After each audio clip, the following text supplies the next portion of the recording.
And before you know it, the commander has 24 kills on him. 25. Like, look at how much work this commander did.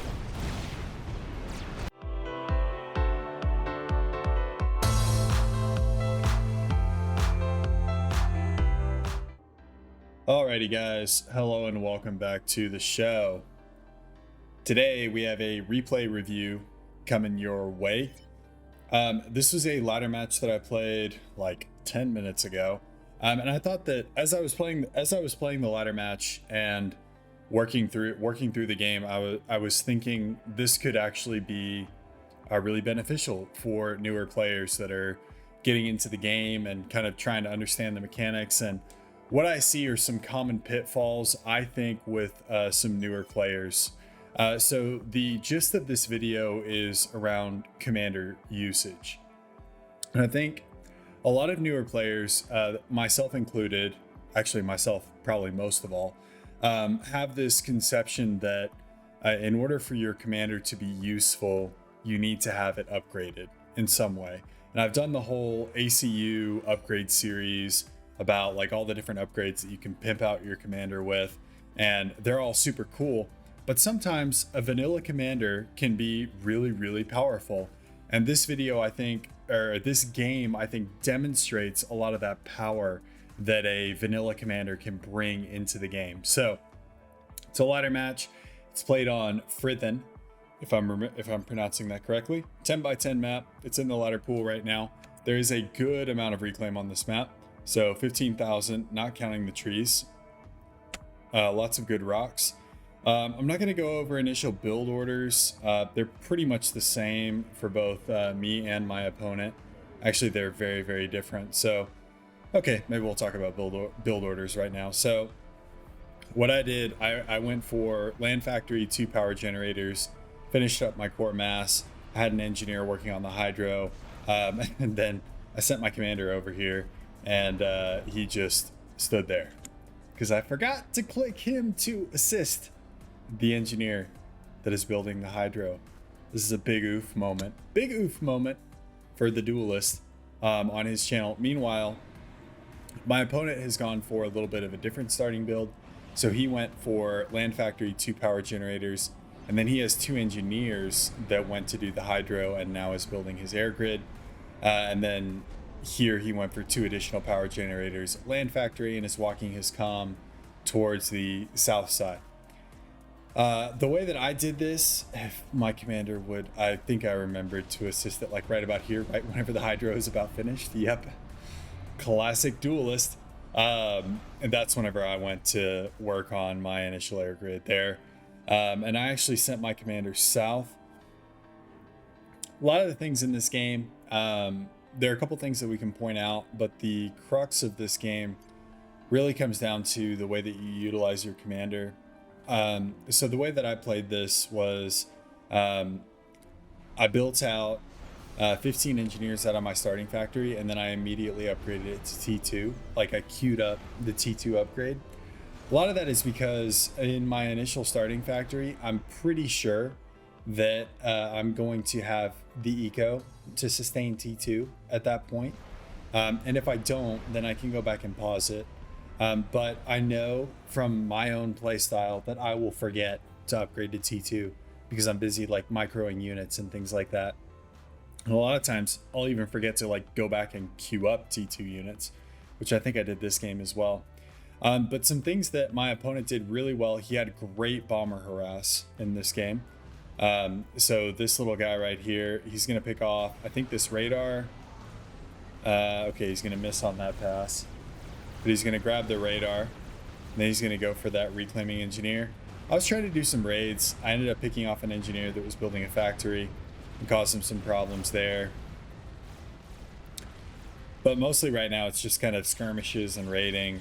His commander came over this way. I kind of panicked there and shifted my units around, tried to run these 2 off to make a quick raid. But that's whenever I clicked my comm. Where is he? Where's my commander? Where did my comm go? Oh, he's already down here. Yeah. So I saw his commander down here. except I saw it like a couple minutes ago and then clicked him down here. So let's go ahead and pause the game here. So I did not do a fantastic job of scouting this game, which is like classic Duelist.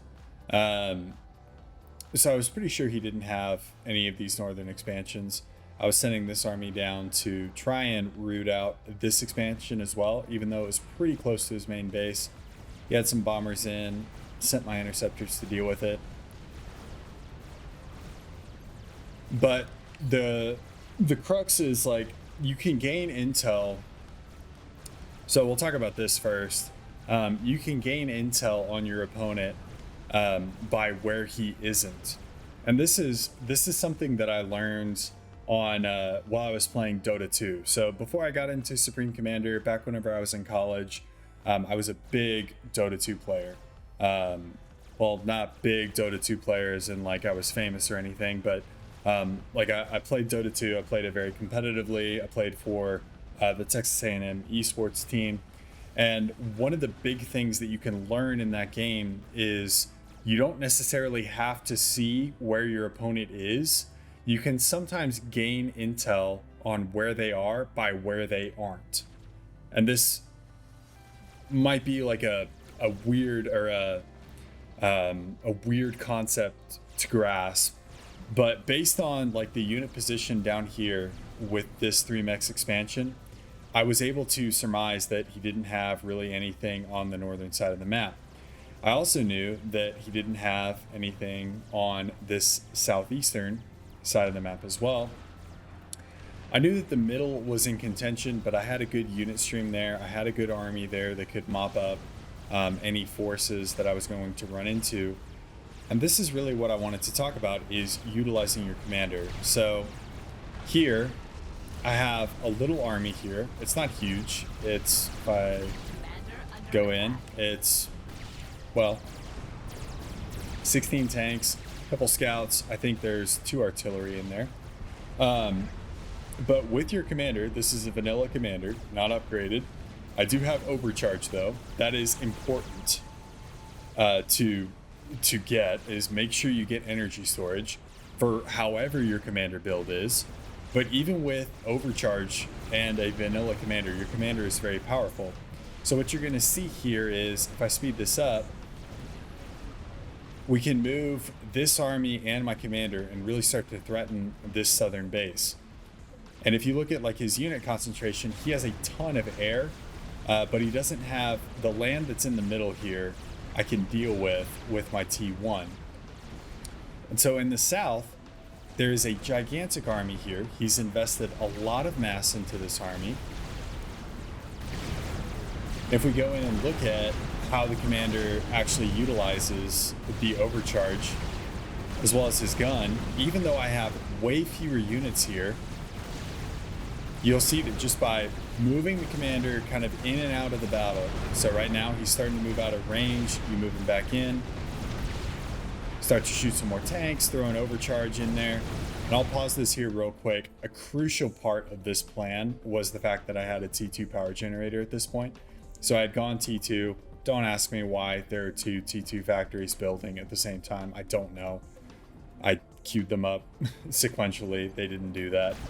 But by moving the commander in and out and having overcharge on autocast, because these are all T1 units, and having a handful of T1 units to support me, you're able to do a ton of damage with your commander. So he's moving out of range, starts moving back in again, throw out an overcharge, and before you know it, the commander has 24 kills on him, 25. Like, look at how much work this commander did.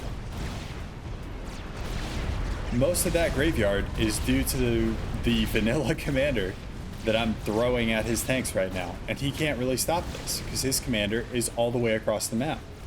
And he is mounting a counteroffensive here, but he is not doing it in concert with his commander.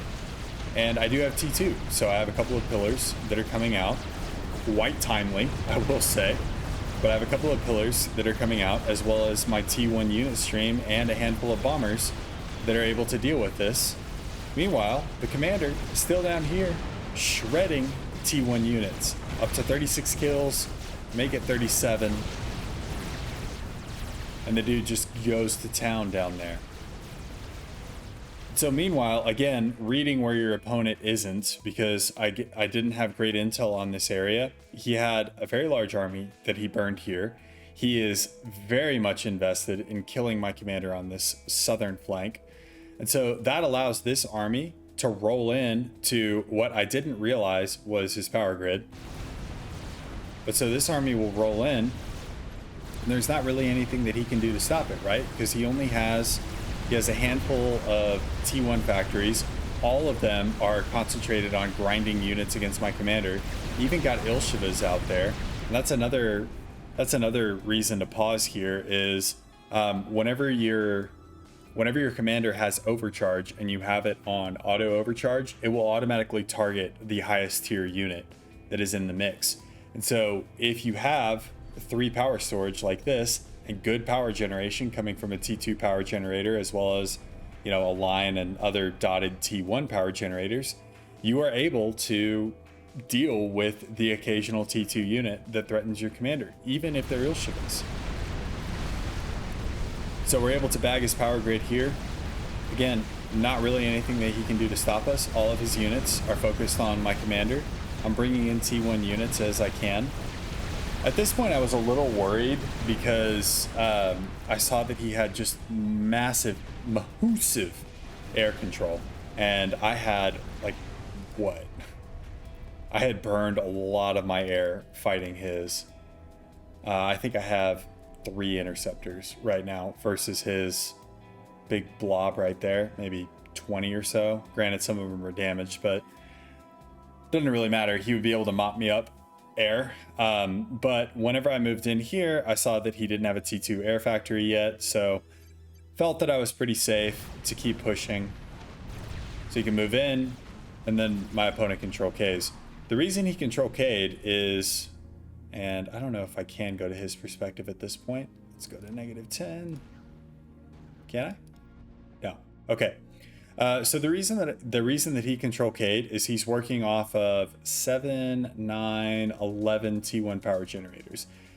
13. His entire power grid was annihilated here. The hydro is under threat.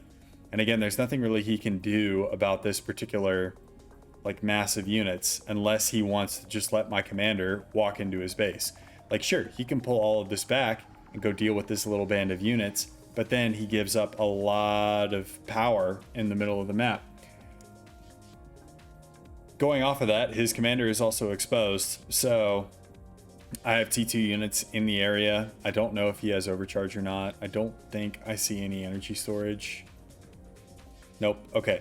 So the commander would be relatively easy to kill at this point with a handful of mongoose and some pillars and maybe 10 or so strikers. So this is an instance of, and the real thing that I want you guys to get out of this video is, understand and gather intelligence on where your opponent is not and where you think that they can't be. Even if you don't have a recent scout or radar coverage of a particular area, you can often infer information about a particular position on the map.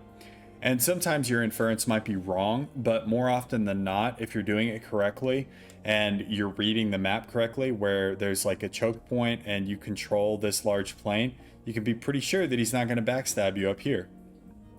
The other thing to talk about is use your commander proactively. This guy has 73 kills at the end of the game, and they are all in this gigantic mass graveyard here that I was actually about to deposit to him because my commander is running away. But have overcharge on your commander, have a good power grid to support that overcharge, and then just set your commander to auto overcharge and let him do the rest. He'll even be able to take on Ilshivas. There's several Ilshiva wrecks in this whole mass graveyard from the commander overcharging. So I really hope you guys learned something from the video. I learn things all the time from this game. Even in this game, as I'm watching the replay, I'm looking at things that happened that were semi-blind, that were semi-blind but kind of semi-informed as well. And I think that if you bundle all of these things together, grab your commander, get some good overcharge on him with a healthy power grid in the background. You will be set up for success as well. So anyway, I'll stop rambling there. Really hope you guys enjoyed the video, and I will see you guys in the next one. Peace.